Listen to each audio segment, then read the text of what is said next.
So this is the kind of last talk after like several talks. So I hope to like keep you interested and not keep you waiting for your coffee and not bore you. So that's the intent for the talk. So it's going to be a mixed version of a talk. Like everyone, I think I was a little bit confused about the balance. So what I felt would be a right thing is to just talk about my experiences and my journey. Which are unique to me and may not really apply to everyone, but maybe something comes out of it, something you can relate to. So my talk is titled Mathematician's Journey into Building Robust Crypto Systems. So I'll come to the robust crypto systems and what is really my research journey in crypto and why I fell in love with crypto. But I wanted to start a little with the, where all I have been. So I did my undergrad BSc in mathematics from LSR in Delhi University. And then during my course, so I also have a history before that where I joined MBBS, was there for a month, and then I dropped out and spent a year deciding what I wanted to do, and I decided math is something I like doing. So from there on, once I entered, I really liked it, and I decided that I want to go to a place where, so yeah, Delhi University is very focused on, placements, as is many places, but one of those places where people go for like these job opportunities right after BSc. So I was very confused as to that, and I did sit through placements, and I soon realized that corporate is not my thing. Like I don't think I can do a regular corporate job. I really liked, mathematical approach, thinking, the solving puzzle part. It really excited me. So that is what motivated me to, go for integrated PhD. So I wrote JAM and I joined IISc, again the mathematics department for integrated PhD program. So during my master's, again, I was stumbling upon what I really wanted to do. I like many subjects in math. I like number theory. So I explored a little bit of opportunity to work in it. I spent a summer trying to work on something in analytic number theory. And I realized along the way that, okay, this is not my cup of tea essentially, but I like applying maths to things. And that is when I did this course by Dan Boneh. Professor Dan Boneh is from Stanford. He has this amazing Coursera course. And that really got my interest. And I felt like crypto is that right subject that has the flavor of applying math the way I like to do. And that's how I kind of landed up into doing it. So I did my master's project with Bhavna, who's at IISc. And then I transitioned into my PhD also with her. I decided it's a good bond that I formed with her. So as Priyanka stressed, her PhD journey is a little bit more than just, working with your advisor. You form a personal bond through the journey, and I really enjoyed working with Bhavna through the process. But what also helped me through the PhD journey is also to work on other things besides my thesis. I don't think this is stressed enough often, that you stick with a problem that you found. It's really interesting, you work for it during PhD. What I enjoy doing is also working on other problems that I don't necessarily worry about from the perspective of putting into my thesis. So it may not necessarily fit into that theme of, the main big goal of a problem that I'm working on. These additional problems give me a little bit breadth in learning that really helped me moving ahead, because I could switch areas and I could learn that ability to move across different domains while staying in crypto. So crypto is a very interdisciplinary within the computer science as such. And I enjoyed doing that, exploring whilst putting my foot in crypto. So that I tried to do, and I did 2 research visits during my PhD. So one at Berkeley and one at Technion. This also helped me kind of get a path of like what I really want to do after PhD. Because that sense came clear, because I spent time at Berkeley, I really liked the group. So I decided I'll also do postdoc there. And I went back again for a postdoc to Berkeley. Spent about 2.5 years, and during my postdoc also I visited NUS, someone I knew. And throughout the journey, I think like I made a lot of collaborations, networks by attending conferences, workshops. So this is really a place that I enjoyed going to and talking research beyond what I worked on. So it is like other areas of crypto. So that I enjoyed doing. Finally, April 2024, last year. So it's not even a year since I've been an assistant professor at IIT Bombay. And I think Priyanka like highlighted typical challenges of like a young assistant prof. What I felt that I would want to do through the talk is kind of show you a glimpse of how I stumbled upon something that uses, something that I started off in my journey as thinking I want to use, which was math. right? So how I really navigated and figured out my love for crypto and figured out kind of problem zones that suit my talent. Like that has been my rough challenge through the journey in some sense. Okay. So yeah, cryptography as a highlight, right? It's a very interesting subject. I really like it. What I really view crypto as is like solving math puzzles. If you like doing it through your early journey, you will like crypto as a subject because it has all sorts of puzzles for you to solve, and you can find applications for it also in real world, right? So it started, crypto as a subject exists from the olden times. The classical crypto, exists from 1900 BC. If you really like to read about like history of things, how people really secured messages, so the main problem that was a focus here was just hiding messages, or what we call secure communication. And you can read these two books that I really like. This one is called Code Book by Simon Singh, which is an abridged version, and Code Breakers is this big book that actually gives you a lot of declassified info of, the kind of encryptions that were used during World War and things like that, starting from the history. So it's a really cool book. This is off side note. And around 1970s is when a lot of, actually, my journey of a mathematician into crypto is not unique. This is very common in crypto. A lot of mathematicians is what formed the base for formal study of security. So that was started around 70s, and a mix of, computer scientists, mathematicians, is what led to actually trying to break a crypto system is what led to the advent of computer science itself. Building a computer itself, right? Turing machine was built in the attempt to break something. If you've seen Imitation Game, if you don't know about the history.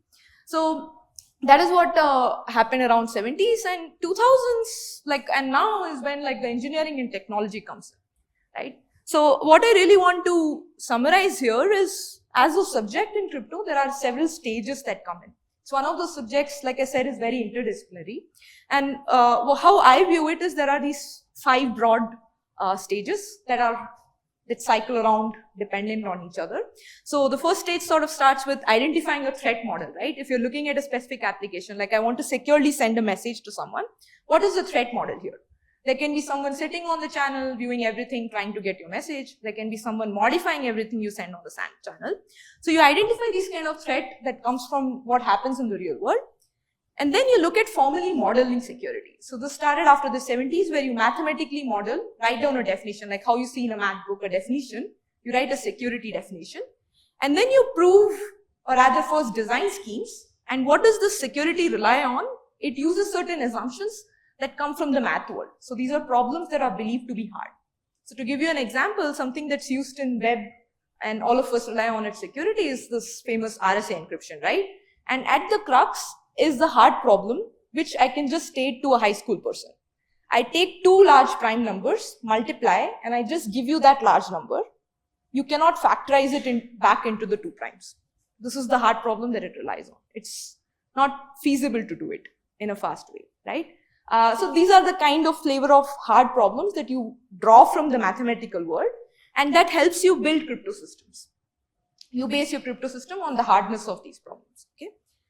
And then comes the next stage, which has been this talk of bridging the gap between where you apply things versus solving them theoretically, right? So looking at efficiency questions. How is it that you will efficiently solve this problem, right? So here you actually look at your application and talk about the efficiency needs and build it. And the last stage is actually the deployment stage, right? How does the industry actually use it? So this could be on software or hardware. And once you deploy, you get all sorts of new problems. There will be new attacks. So you again identify a threat, you again go back into the cycle of rebuilding. So this is a kind of subject which really works beautifully when theory meets practice, and there are certain problems of that nature. If this is the kind of stuff you're interested in, you can choose to work on that domain of crypto.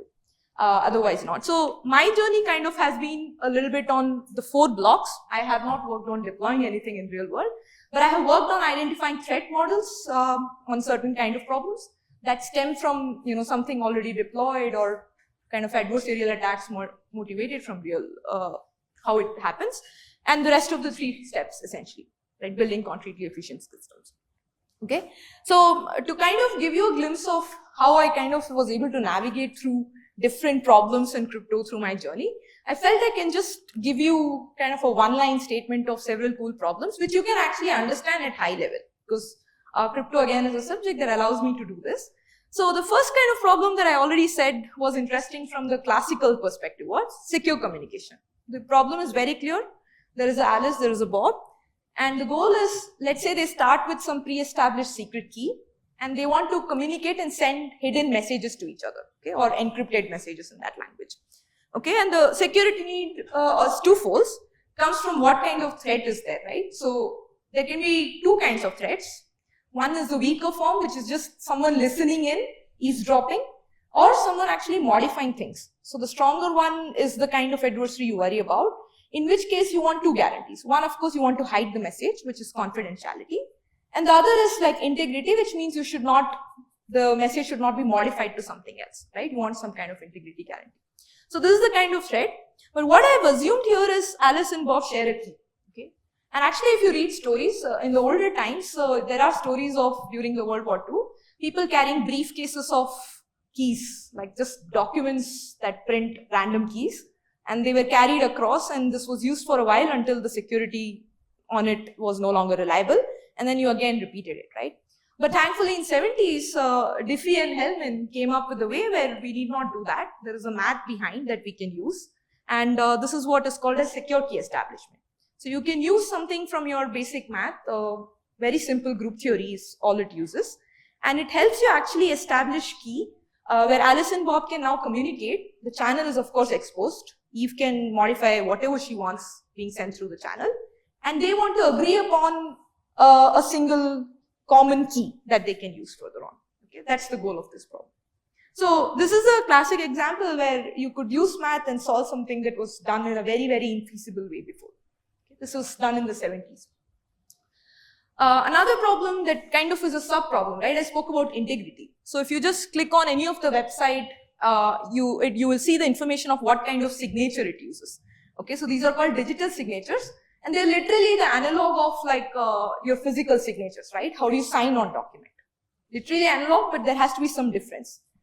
In the physical world, I can sign on a document and my signature remains the same forever, right? I cannot do that in the digital world. Someone can just cut paste my signature onto any document. So forgery is possible in the digital world. So what you need is a message specific signature. And that is indeed what happens. Bob will send across some signature dependent on the specific document that he's asked to do so. The threat model again, right? That question comes up. So here again, Eve can try to forge Bob's signature and you want security against it. Okay, so this is another flavor of problem that exists in crypto. And two very magical, advanced, I would say, applications of crypto, which actually seems like magic if you look at it and what it tries to achieve. So the first problem is that of private outsourcing of computation, right? So the problem is very simple. You query on Google, right? So let's say I want to ask Google, tell me cancer specialists in my area, right? So Alice, let's say, lives in Powai, like me. She asks about this, right? If I ask Google, of course, I'm leaking information, first of all, about my location, and secondly, that me or someone around me has cancer, right? This is not a kind of information I want to leak. So what this problem demands is that I should be able to do this query without revealing anything about my data.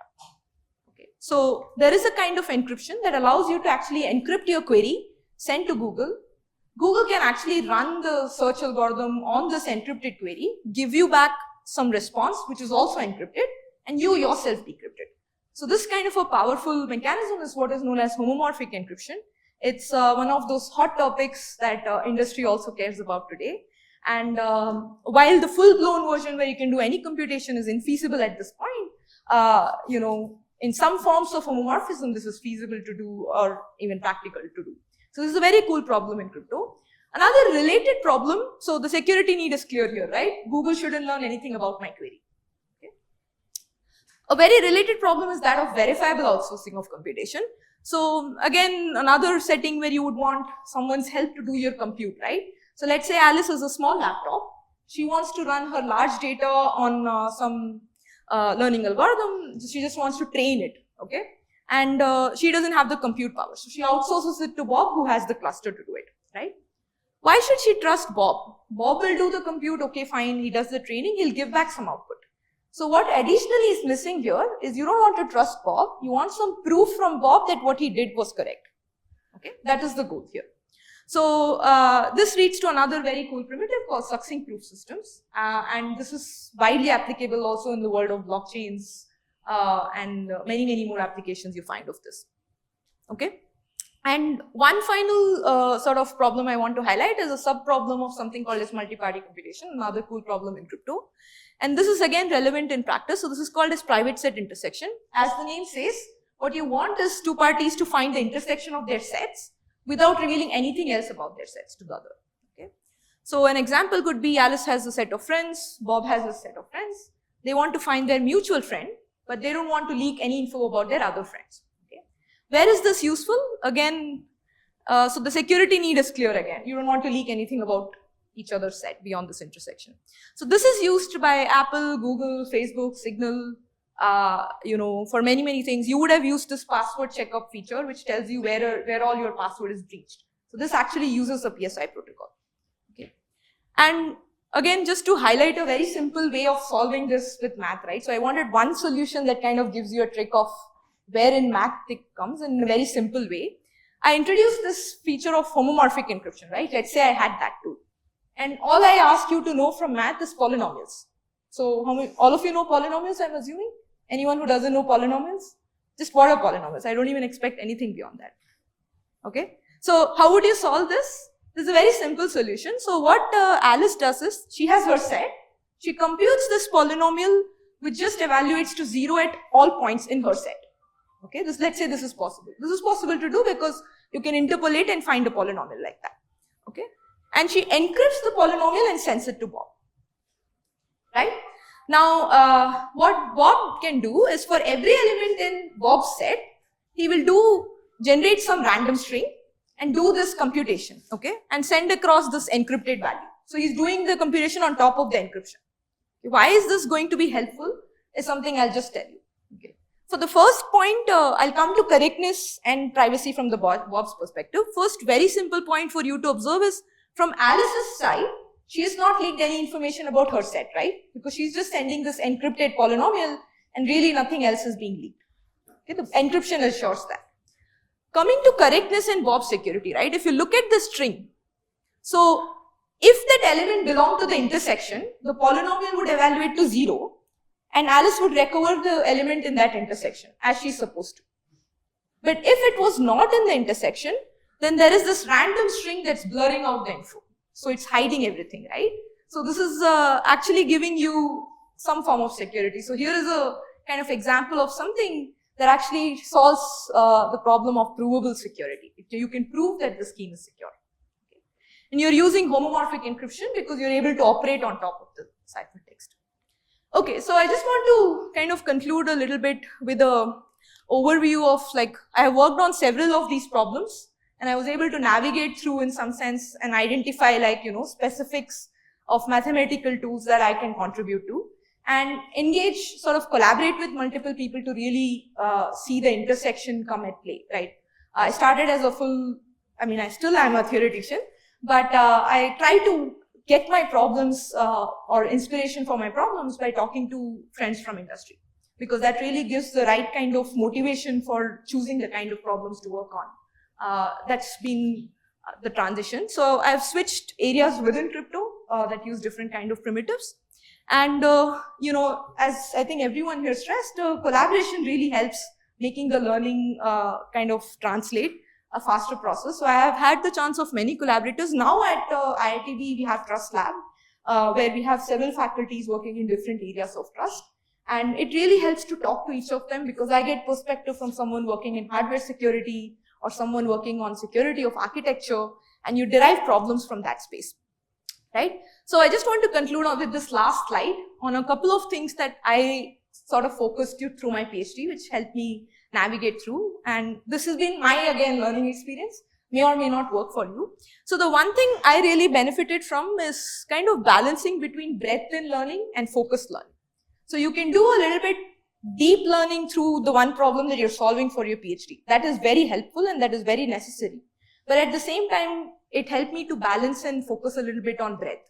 So I took a course from information theory, a communication complexity course. I looked at same problem from the perspective of how a communication complexity person looks at. It gives me different perspective for my problem. That really helped. And explore a little bit before you choose your problem. Like see what is it that your ability aligns with. It really helps you to spend that time before you choose. And what works for someone else may not work for you. Okay, that's always the case. Again, I personally focus on quality over quantity, so I did not chase the publication target. I preferred working at my pace, and I focused really on like doing quality research that helped me. Again, there is this hard balance of choosing, so what I call soul quenching problems. It could be hard problems, it could be something that gives you the satisfaction at the end that, hey, I solved this great problem. But it may not be feasible to just work on that. So balancing it with some more feasible, practical problems has also been a challenge through the PhD for me, and continues to be so even now. Again, when to stop thinking about a problem. You may be stuck and be in loops about it. So you should also learn to stop thinking. Non-research interests really helped me there. So having other things out of research work, or just switching problems, or like just talking to other people really helps get that perspective. Many people already, I think several of them focused on think, write, as well as present. All three stages give you new perspective of work, your own as well as others. So when you present, you learn new things about your own paper, even if you wrote it yourself, right? Yeah, take ownership, learn from failures. And the last thing that I noticed is, don't be afraid to work with people smarter than you. It really helps you learn things, be it in your class projects, when you collaborate, right? Don't be afraid to collaborate with someone that you think is smarter and you have the hesitation to like just work with them. It really helps broaden perspective. So yeah, I just wanted to end at that. And you know, we have an expanding security group at IIT Bombay. If you like crypto or any areas of security, I mean, there are other general good groups at IITB, but specifically for security, I encourage you to look for various different options: internships, pre-docs, MS, PhD, postdocs. Yeah, thank you.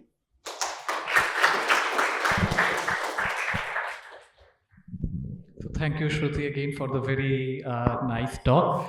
So we have time for maybe just one or two questions. Okay, so there is a question over there.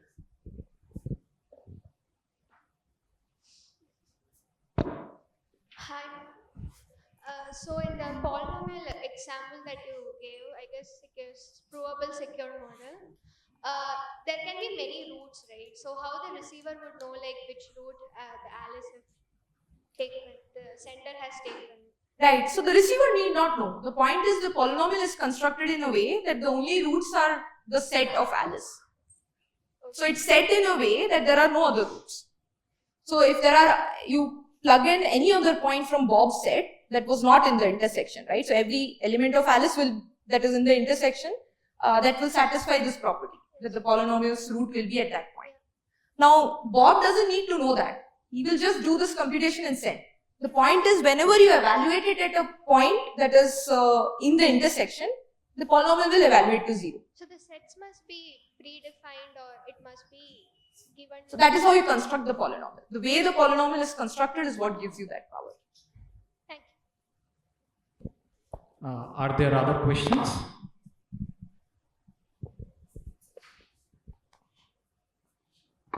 One point, of course, not technical, but I think in the beginning you mentioned that, you have moved from medicine to this point.